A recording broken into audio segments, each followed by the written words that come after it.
She arrived with a smile, holding flowers in one hand and a speech in the other, proclaiming her mission to help African women. With cameras rolling, she posed for photos with babies, walked through villages, and praised President Ibrahim Traoré's efforts on camera. But behind the facade of kindness there was a much darker reality. Her name was Claire Dubois, a young blonde woman in her early 30s with a French accent, expensive sunglasses, and a calm voice. She came to Ouagadougou as the director of a Western NGO called Hope Forward, claiming her organization supported girls' education and women's health. She gave interviews on national television, lauding the president for empowering African youth to chase their dreams. Her days were filled with visits to schools, taking selfies with market women, and donating books and solar lamps. "It's not about politics," she said, "it's about the people." Yet, her words didn't match her true intentions.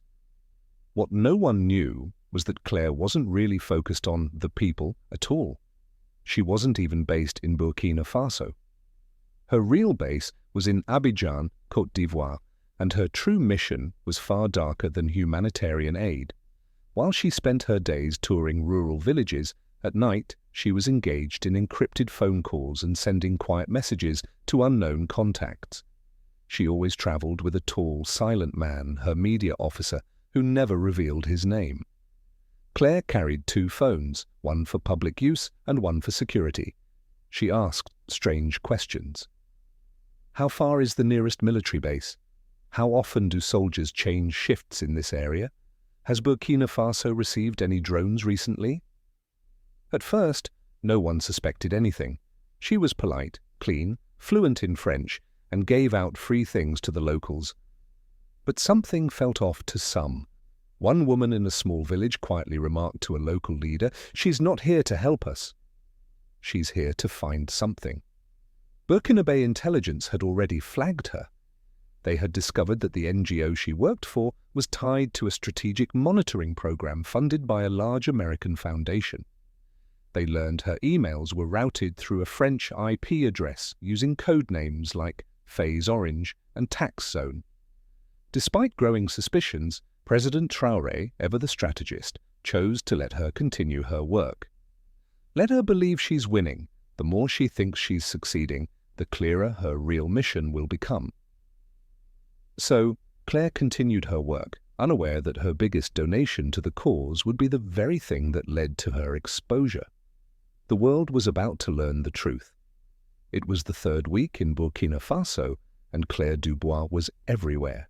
She'd shaken hands with government ministers, appeared on state radio, and even posed for a photo with schoolgirls holding a sign that read, "Africa first, women always." But behind the smiles and the appearances, her true mission had quietly begun. In just 7 days, she had visited 9 villages, all located near sensitive sites, military training grounds, oil depots, and drone watchtowers. She told everyone she was inspecting field progress, but what she was really doing was something far more strategic, mapping out military targets. One night, in her hotel room in Ouagadougou, Claire opened her laptop and began marking red circles across the map of the country. She titled the file BF Field Access Y2. But these weren't just schools or clinics, they were military routes, border patrol stations, and drone delivery lines. She saved the file and attached it to an encrypted email addressed to a contact saved under the name Melvin. The email's server didn't route through France or the United States. It was traced to a NATO-linked office in Abidjan, Côte d'Ivoire. Claire hit send and smiled, thinking no one had seen the operation. What she didn't know, however, was that her laptop had already been compromised. Every keystroke she made was being monitored by Burkina Faso's intelligence. The moment she hit send, President Ibrahim Traoré received a copy of the email on his encrypted line. He studied the map carefully, then picked up the phone and made a call. "Let her keep going," he said. "She's just confirmed everything we suspected." The next morning, Claire hosted a press breakfast with foreign journalists, wearing a crisp white outfit, calling Burkina Faso a rising hope in the region. But when a local reporter asked why her NGO was only working in areas heavy with military presence, she laughed nervously and said, Pure coincidence. We go where the help is needed. The real coincidence was that on the same day, the presidential security team found something else, a USB drive hidden inside a fake lipstick tube in Claire's bag. Inside the drive were satellite images, drone flight patterns, and government convoy photos. The time for pretending was nearly over. President Traoré didn't want her arrested in silence. He wanted the world to see the truth. So he sent her a polite invitation. You are invited to speak at the National Conference on African Sovereignty as a guest of honor. Claire accepted, excited and confident, completely unaware that she was walking straight into her own public exposure. The event was grand. Flags waved, cameras flashed, and the red carpet stretched across the steps of the National Assembly Hall. Inside, hundreds of people gathered, ministers, students, diplomats and journalists. At the center of it all sat Claire, wearing a bright African dress, waving at the crowd like a celebrity. A banner above the stage read, "African Sovereignty, Our Voice, Our Future." Claire had been invited to speak on the final panel, How Foreign Partnerships Empower Africa. She had prepared her speech carefully, writing, "Partnership is built on love, truth, and trust." But as she rehearsed backstage, she had no idea that President Traoré, the very man she had praised so many times, was about to turn her words into her downfall. Without warning, President Traoré entered the hall.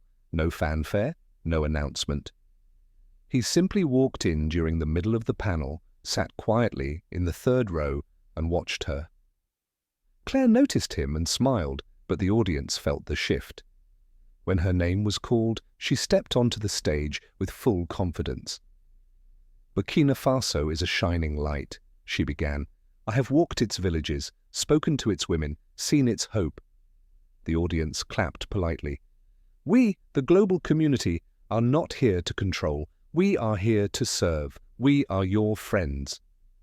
Then, in a move that no one saw coming, President Traoré stood up.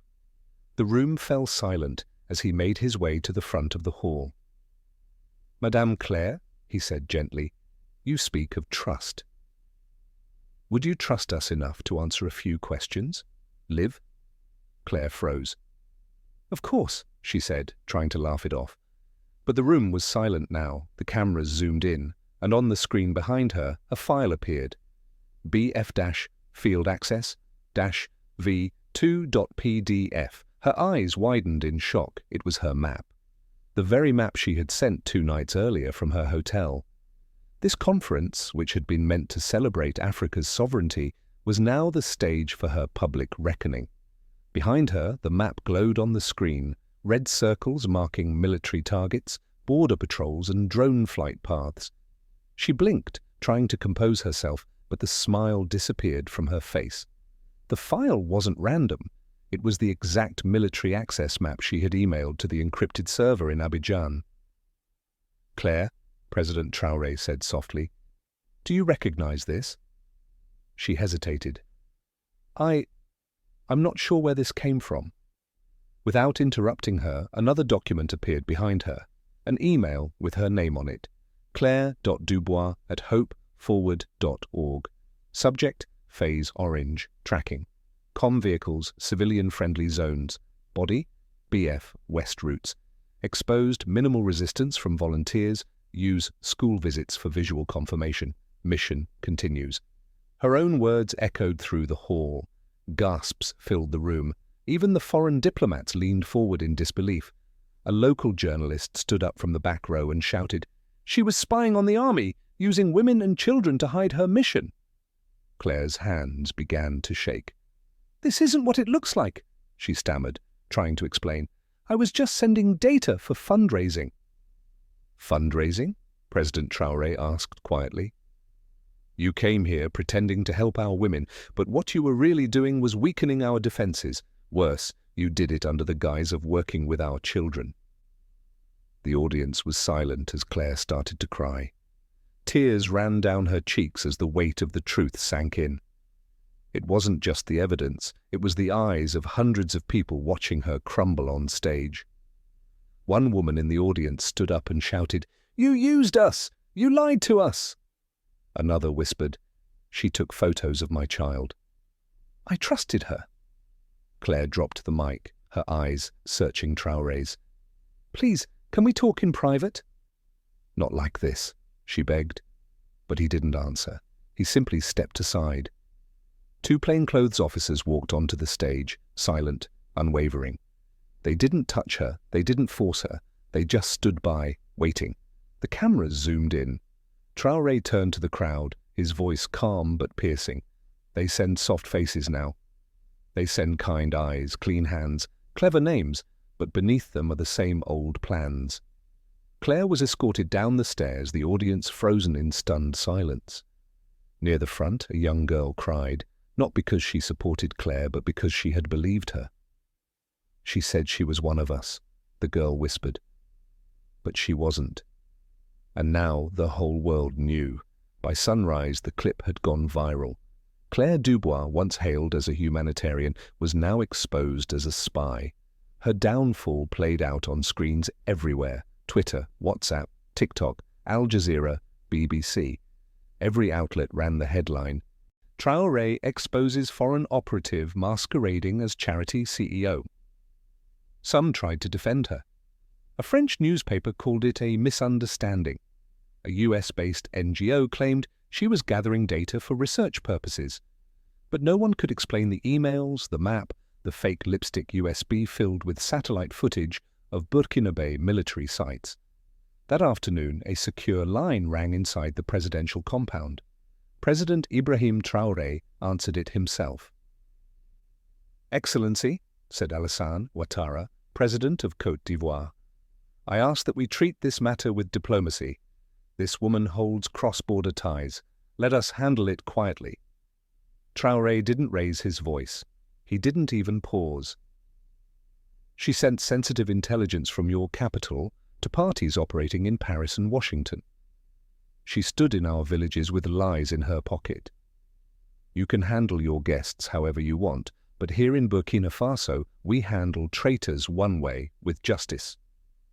There was silence on the line before Ouattara responded, "Then we may need to rethink cooperation." Traoré smiled calmly. "If cooperation means swallowing betrayal, then Burkina Faso will go hungry instead." He hung up.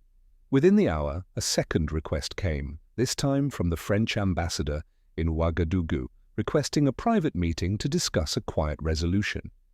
Traoré declined.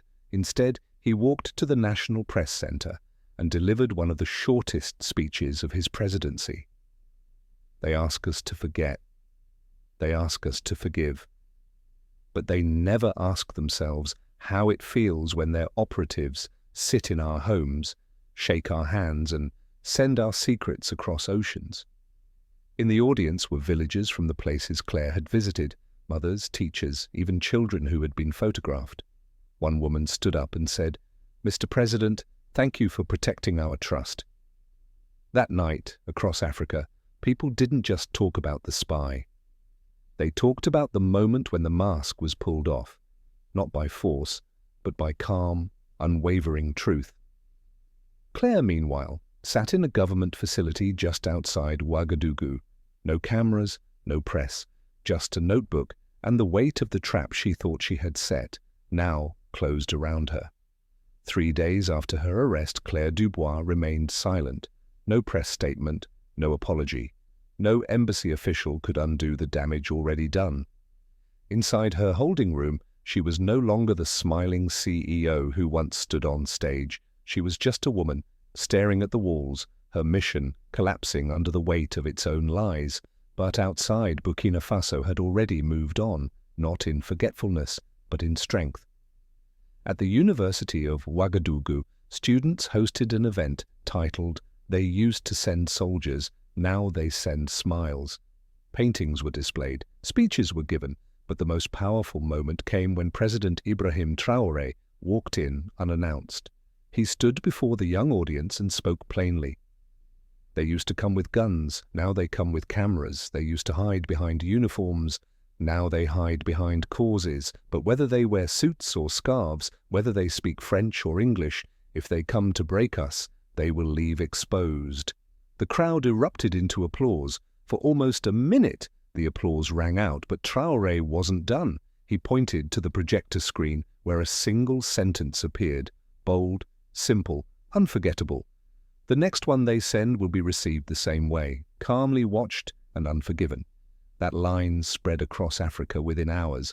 Young people turned it into stickers, poets transformed it into verses, activists painted it on walls from Dakar to Dar es Salaam.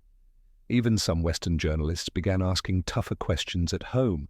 Why do we keep getting caught where we claim we're helping?